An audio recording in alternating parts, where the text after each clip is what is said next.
했어요. 바울은 복음을 부끄러워하지 아니하고 자랑하는 거죠.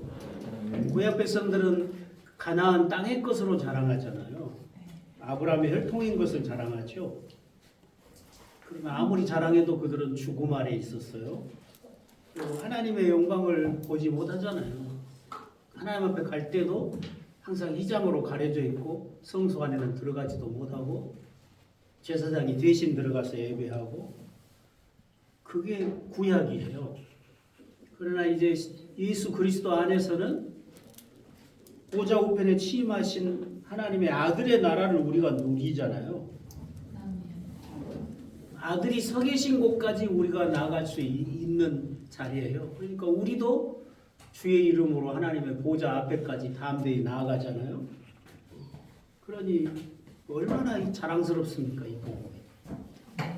아들이 십자가에 죽으시고 부활하심으로 하늘 영광의 보좌에 오르시고 그 영광을 교회와 나누시거든요. 구약의 영광은 땅의 영광이고 썩어질 영광이고, 신약 백성의 영광은 하늘의 영광이고 썩지 않는 영원한 영광인 거죠. 얼마나 이 복음이 자랑스러워요. 율법과 비교할 수가 없는 거잖아요.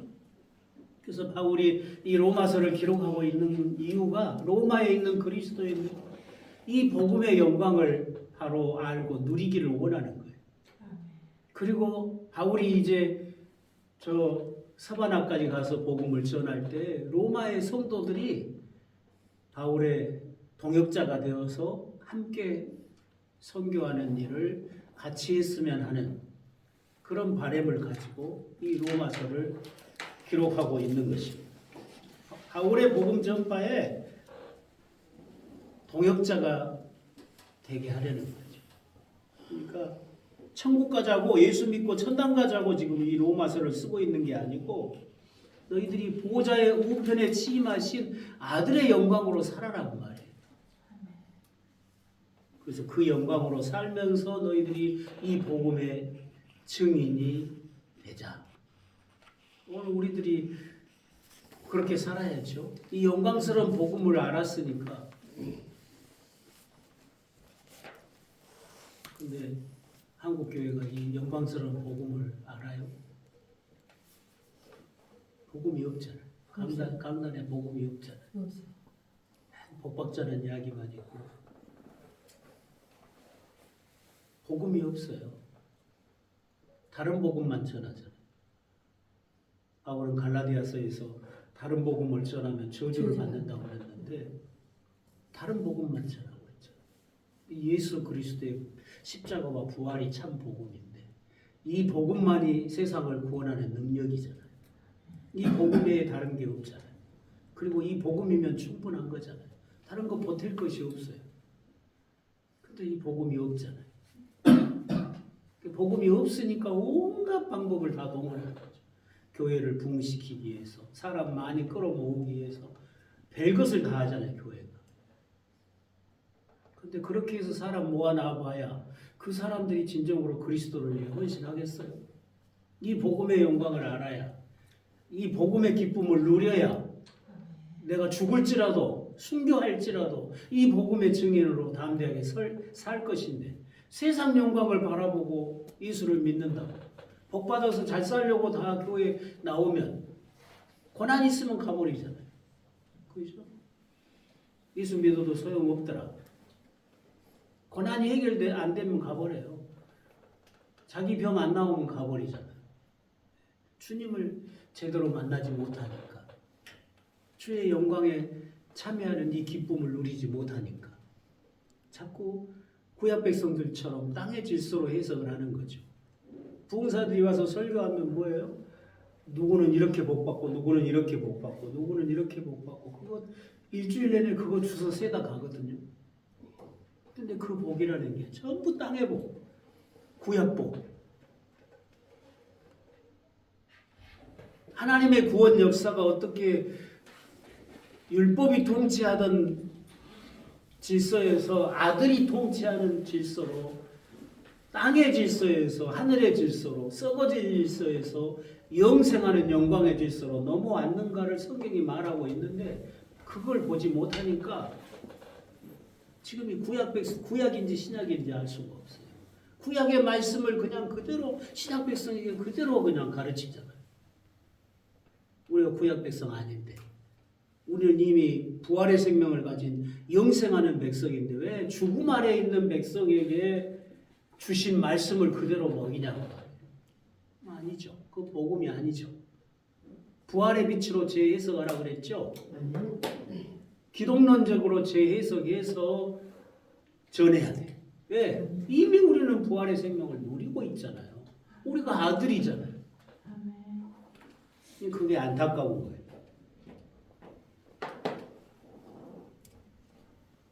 1장 18절로 32절에서는 왜 모든 인류에게 예수 그리스도의 의가 필요한가? 왜 유대인이나 이방인이나 똑같이 예수님이 필요한가? 이런 걸 말을 해요. 하나님의 진노가 불의로 진리를 막는 사람들의 모든 경건하지 않음과 불의에 대하여 하늘로부터 나타나나니 이는 하나님을 알만한 것이 그들 속에 보임이라. 하나님께서 이를 그들에게 보이셨느니라. 창세로부터 그에 보이지 아니하는 것들 곧 그의 영원하신 능력과 신성이 그가 만드신 만물에 분명히 보여 알려졌나니 그러므로 그들이 핑계하지 못할지니라. 모든 인류의 보편적인 죄를 지적하고 있는데 하나님의 진노가 진리를 막는 자들에게 임한다. 그럼 진리가 뭐예요? 하나님을 아는 게 진리잖아요. 근데 하나님을 알 수 있도록 하나님이 지으신 모든 만물에 다 하나님의 손길이 새겨져 있잖아요. 꽃 한 송이만 봐도 꽃이 흙 속에서 식물이 나와서 그게 자라서 그 아름다운 색깔의 꽃이 피고 향기가 나고 또 열매를 맺고 이게 우연이겠어요? 그 꽃 한 송이만 봐도 그 꽃을 지으신 창조주 하나님 그걸 우리가 더듬어 찾을 수 있잖아요. 하나님이 지으신 모든 만물 가운데 하나님의 능력과 하나님의 지혜와 하나님의 솜씨가 다 깃들여져 있잖아요.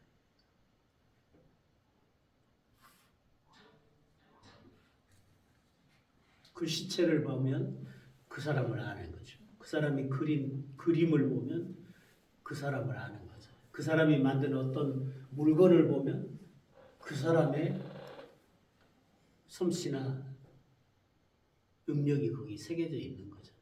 하나님이 지으신 모든 만물에 하나님을 알 만한 것이 새겨져 있다는 거.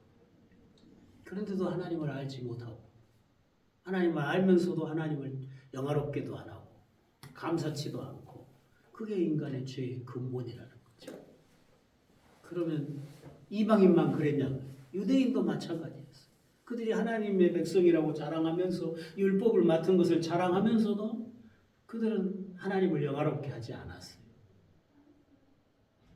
율법을 온전히 지키고 의를 따라 살지 못했잖아요. 그러니 이제는 예수 믿어야 된다는 거죠. 유대인들도 그리스도의 복음을 믿어야 되고 이방인도 그리스도의 복음을 믿어야 된다고 지금 강조를 하고 있는 것입니다.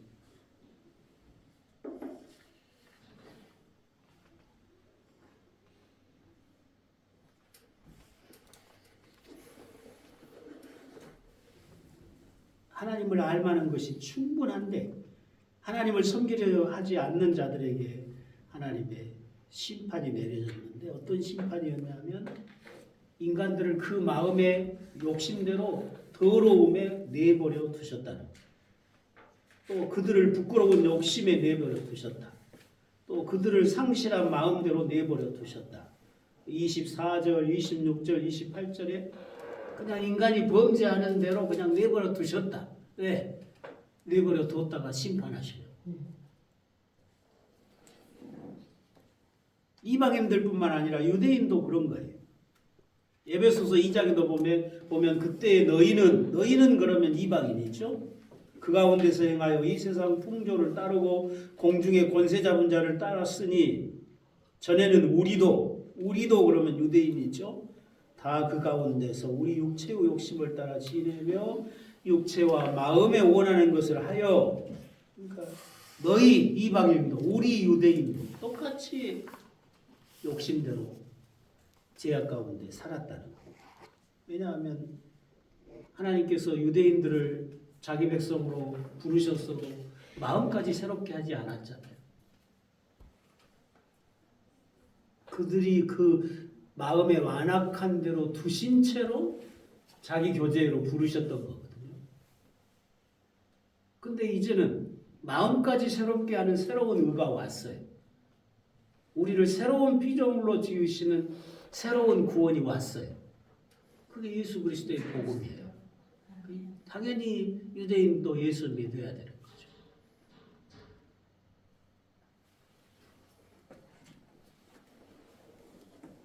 하나님께서 인간을 그 죄대로, 그 더러움에, 그 부끄러움에, 그 욕심대로 내버려 두니까 제일 죄악의 극치로 나타나는 게 뭐였냐면 동성연애예요.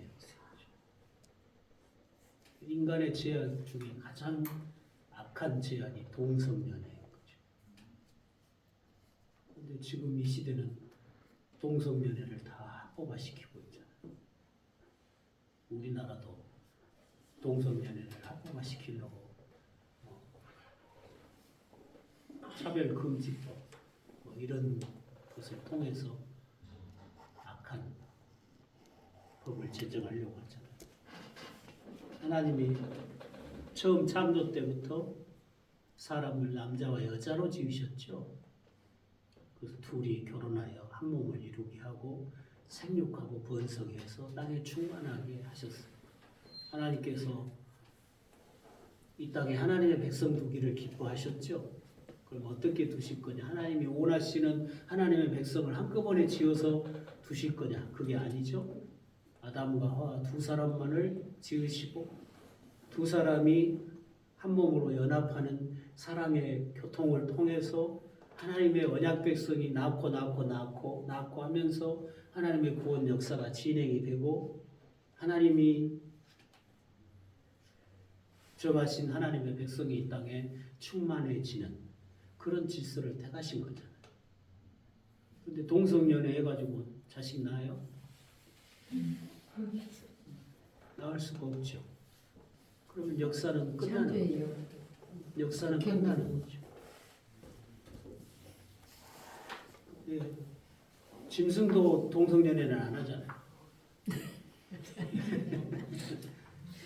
짐승에게 없는 죄가 인간에게 있는 거죠. 소돔성이 동성연애잖아요. 그러다가 불탄 거죠.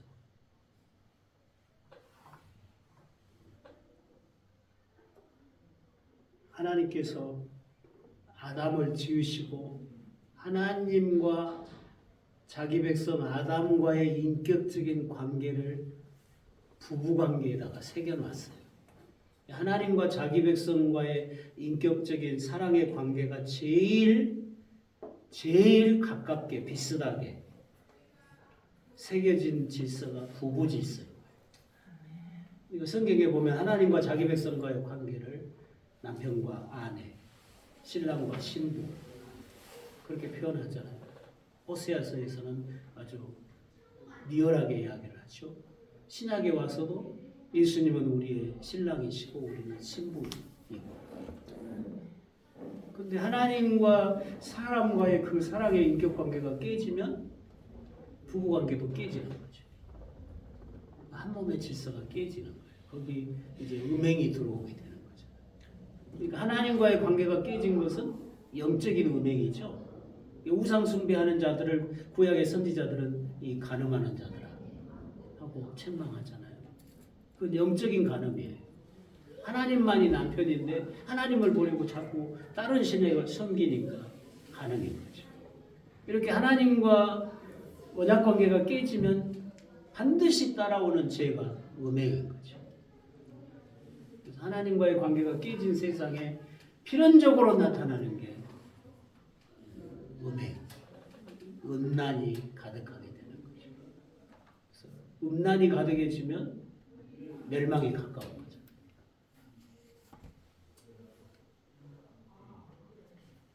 우상 숭배자에게는 윤리가 없잖아요.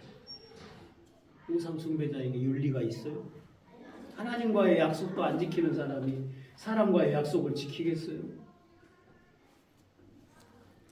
그래서 성경에서 제가 가장 많이 언급되는 게 여기 29절, 32절이에요. 하나님을 떠난 세상의 모습이 여기 드러나고 있죠. 범죄한 세상이 얼마나 더럽혀졌는가를 이야기하고 있어요. 그럼 바울이 왜 이걸 이야기하겠어요? 복음으로 초청하기 위해서. 이렇게 죄가 간영하고 이렇게 소망이 없는 세상이 새로운 삶으로 바뀔 수 있어요. 새 세상으로 바뀔 수 있어요. 그게 복음의 능력이라고 해요. 예수 그리스도의 복음이 치료하지 못할 죄가 없어요. 예수 그리스도의 피가 용서하지 못할 죄가 없어요. 예수 그리스도의 보혈이 해결하지 못할 문제가 없어요. 거꾸로 이야기하면 예수 그리스도의 피를 통하지 않고 해결될 죄가 없어요. 아무리 작은 죄도, 아무리 티끌 같은 죄라도 보혈이 아니면 해결이 안 돼요. 오직 예수 그리스도의 보혈이어야 되고 보혈이면 충분한 거죠. 그러니 예수 믿으라고요. 유대인, 이방인도 이 복음으로 들어와야 된다는 거. 그걸 강조하는 거죠. 신실하신 하나님이 이 세상을 향하여 자기 의를 드러내셨잖아요. 그게 십자가와 부활이잖아요. 요한복음 3장 16절에서 하나님이 세상을 이처럼 사랑하사 독생자를 주셨으니 이는 그를 믿는 자마다 멸망하지 않고 영생을 얻게 하려 하십니다. 하나님이 세상을 사랑하셨어요. 그 세상이 어떤 세상이에요? 하나님을 배신한 세상이죠. 하나님을 대적한 세상, 하나님을 떠난 세상이죠. 하나님의 원수된 세상이에요. 그 세상 속에 누가 있어요? 우리도 있고 사단도 있고. 내가 거기 있죠. 그런데 그 하나님이 그런 세상을 사랑했어요. 그럼 그 세상 속에 내가 있으니까 하나님이 나도 사랑의 대상으로 삼으시는 거죠. 그렇죠? 세상을 사랑해서 하나님의 원수된 멸망할 세상을 사랑해서 하나님이 주신 게 독생자입니다. 독생자는 하나님 자신이에요. 하나님이 친히 하늘 보좌의 영광을 비우시고 친히 사람의 형상으로 오심이에요. 하나님이 독생자를 주시면 자기 자신을 전체로 주심이에요. 하나님이 주실 수 있는 가장 큰 것을 주신 거예요. 더 주실 것이 없어요. 남은 것이 없어요. 또 남겨놓고 이 정도 주고 다음에 더 주려고 남겨놓은 게 없다고요. 다 주신 거예요. 마지막 주신 거예요. 그게 독생자예요. 멸망치 않고 영생을 얻게 하십니다.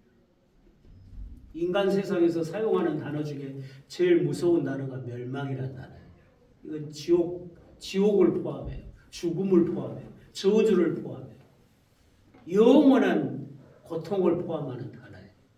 소망이 없어요. 완전한 절망이에요. 지옥 가가지고 10,000년만 살면 하나님이 10,000년 후에 해방시켜 준다면 10,000년 견디면 되잖아요. 근데 끝이 없어요. 하나님의 영원한 영광을 해방했기 때문에 그 형벌이 영원한 거예요. 그러면 요즘에 이렇게 그 TV에 이제 어떤 그 프로가 있는데 보면 그 우주 전체에 블랙홀이라는 것을 찾았거든요. 근데 그러면 우리는 보통 지옥이 블랙홀처럼 다 끌어들인다고 그러는데 그 블랙홀이 그 천체에서 봤던 그 블랙홀이 그 주위에 반경이 얼마 있는 거 다 끌어들인다고 해요. 그 블랙홀은 무엇을 뜻할까요? 이제 우주의 천체에서 일어나는 별들의 세계에서 일어나는 현상인데 그걸 이제 지옥으로 볼 수는 없는 게 지옥은 영적인 세계잖아요. 그러죠. 이 우주는 물리적인 세계고 천국이나 지옥은 이 물리적인 우주 밖에 있다고 봐야 되겠죠. 그러죠.